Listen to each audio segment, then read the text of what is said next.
అదే RTV app వార్తల్ని క్షణాల్లో చదివే అవకాశం ఉంటుంది. ఒక న్యూస్ పేపర్, ఒక టెలివిజన్ ఛానల్ మీ చేతుల్లో ఎప్పుడూ ఉంటాయి.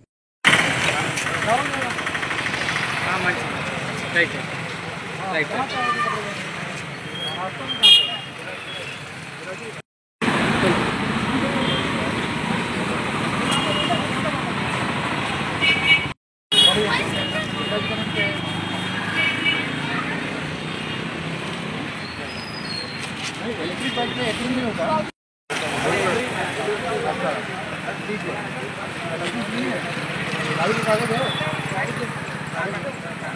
पुलिस स्टेशन ले जाके दिखा दो, सही होगा.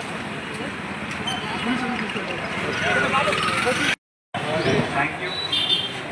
మీ బండ్ల మీద ఇప్పుడు ఏవైతే కానీ లేకపోతే మామూలు పెట్రోల్ వెహికల్ కానీ 2 వీలర్ కావచ్చు, 4 వీలర్ కావచ్చు, 3 వీలర్ కావచ్చు, లైసెన్స్ లేకుండా బండి నడపొద్దు. లైసెన్స్ లేని వాళ్ళకి మీ బండి ఇవ్వద్దు. ఒకవేళ లైసెన్స్ లేని వాళ్ళు కనుక ఇన్స్పెక్టర్ ఉంటాడు, ఆయనకు నేను చెప్తాను, నాకు తెలిసిన అతనే కాబట్టి మీరు అక్కడ పోయి టెస్ట్ ఇచ్చి క్వాలిఫై అయ్యి లైసెన్స్ తీసుకోవచ్చు. జస్ట్ మీకు ఒక రోజు పని ఇది. ఆ తర్వాత డ్రైవింగ్ టెస్ట్ చేయడానికి మళ్ళీ ఒక రోజు, 2 రోజుల పని. 2 రోజులు కూడా 2 గంటలలో అయిపోతుంది.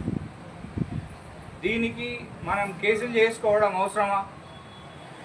కాబట్టి దయచేసి ఎవరు కూడా ఈ ట్రాఫిక్ రూల్స్ అండ్ రెగ్యులేషన్స్ ఏవైతే ఉన్నాయో వైలేట్ చేయకండి. తప్పకుండా హెల్మెట్ ధరించండి. మేము లోకల్లోనే ఉన్నాం, హెల్మెట్ అవసరమా అంటే ఈరోజు వాట్సాప్లో వీడియోస్ కూడా చూస్తున్నాం. అయినా కూడా మేము లోకల్లో ఉంటే హెల్మెట్ అవసరమా అని చాలామంది అడుగుతున్నారు. ఎప్పుడైతే మనం బైక్ బయటకు తీస్తున్నామో ఇంటి నుంచి, అప్పుడు మనకు హెల్మెట్ అవసరం. ఇది మన రక్షణ కోసమే. కేవలం మనం ఒక సెల్ ఫోన్ 5,000తో 10,000లో సెల్ ఫోన్ కొంటేనే మనం దానికి ప్రొటెక్టివ్ గార్డ్ వేస్తాం, ఒక దాన్ని ఏమంటారు, స్క్రీన్ గార్డ్ వేస్తాం. అట్లాంటిది మన సొంత తలకాయకి గార్డ్ వేసుకోమా? మన తలకాయ అంతకంటే చీపా? కాదు కదా. ఒక యాక్సిడెంట్ ఒక్కోళ్ళతోటే పోదు, వాళ్ళ కుటుంబం మొత్తం మీద కూడా ఎఫెక్ట్ చూపిస్తుంది.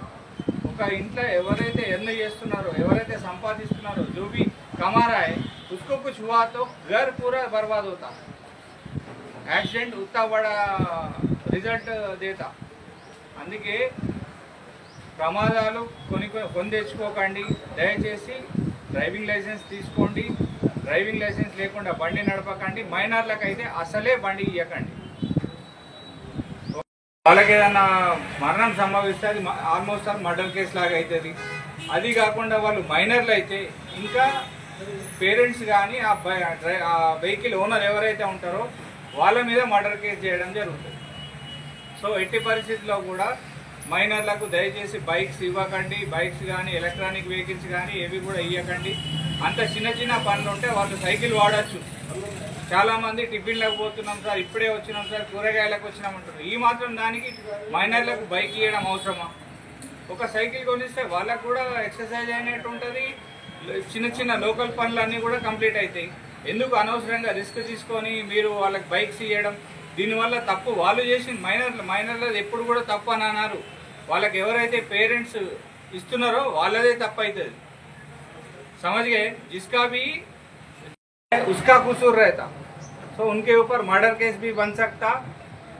तो मेहरबानी करके किसी भी माइनर को अपना व्हीकल मत दो, चलाने मत दो. अपना घर में खुद आप काउंसलिंग करो कि अपना बच्चा जो माइनर है वो गाड़ी लेके बाहर ना निकले. और जिसका भी ड्राइविंग लाइसेंस नहीं है उन्हें बिल्कुल गाड़ी नहीं चला सकता. अगर ऐसा कोई अभी तो काउंसलिंग और पेनाल्टी से जा रहा. अभी नया एक्ट आया तो विदाउट ड्राइविंग लाइसेंस कोई ड्राइव कर रहा है तो 10,000 तक फाइन गिर सकता. इवन हेलमेट भी नहीं पहन रहा है तो 5,000 का फाइन है. इतना सब कुछ ये गरीब लोग कैसा करते? बेहतर यही है अपना जो भी माइनर है गाड़ी मत दो. अगर लाइसेंस नहीं है तो लाइसेंस निकलवा लो, उसके बाद ही गाड़ी चलाओ. नहीं तो बराबर फाइन करना पड़ता और क्रिमिनल केसेस भी छेड़ना पड़ता. మరిన్ని వీడియోస్ కోసం ఛానల్ ని సబ్స్క్రైబ్ చేయండి. లేటెస్ట్ అప్డేట్స్ కోసం వాట్సాప్ ఛానల్ ని ఫాలో చేయండి. అండ్ లింక్ డిస్క్రిప్షన్ లో ఉంది.